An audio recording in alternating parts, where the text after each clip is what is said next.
On July 27, 2025, 10-year-old Rebekah Baptiste was found unresponsive on the side of the road in Apache County, Arizona. Authorities said that Rebekah had bruises from head to toe, she had cigarette burns on her back, she had missing clumps of hair in her head, as well as missing and damaged fingernails. There were also injuries to her lower extremities. Rebekah was brought to a local hospital before being flown out to Phoenix Children's Hospital, where she passed away 3 days later. Now her father, as well as her father's girlfriend, Richard Baptiste and Anisha Woods, were questioned and they were ultimately arrested. Prosecutors in this case say that there was long-term horrendous abuse in that household. They say that Rebekah's brain bleeding was so severe that it ultimately left her brain dead. Court records also indicate that this was not the first time that Rebekah needed care for these types of injuries. Prosecutors revealed that there were over 140 pages of hospital records for Rebekah, dozens of DCS reports starting at when Rebekah was only 8 months old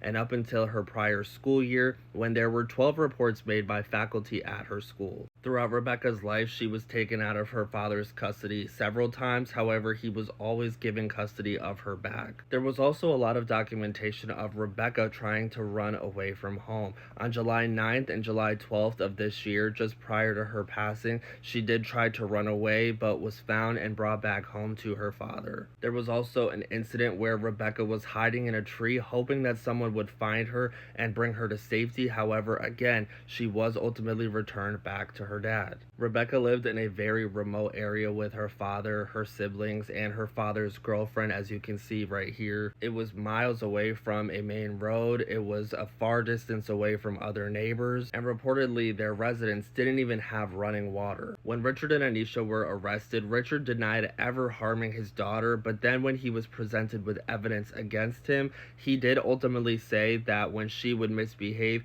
he would hit her with a belt 5 to 10 times, and he also admitted that it's possible that he could have used excessive force on her at other times. Both Richard and Anisha are being charged with first-degree MURDER, as well as 3 counts of child abuse. They're also both facing charges pertaining to SA after it was proven that she had, again, injuries to her lower extremities. On September 8th, 2025, the couple appeared in court for their arraignment, where both entered pleas of not guilty. Now, DCS was reached out to for comment, and they did say that they tried to intervene and to protect Rebekah. However, the family appeared to have moved 200 miles northeast to the Apache County recently, and there was no updated information for them to make a visit to her, so they called her, quote, lost in the system. This is honestly just heartbreaking and something that 100% could have been prevented had DCS intervened properly, had a judge ruled that the children could not go back in the care of these 2 monsters. I don't know, I personally feel like social workers and judges who are responsible for allowing these children to remain in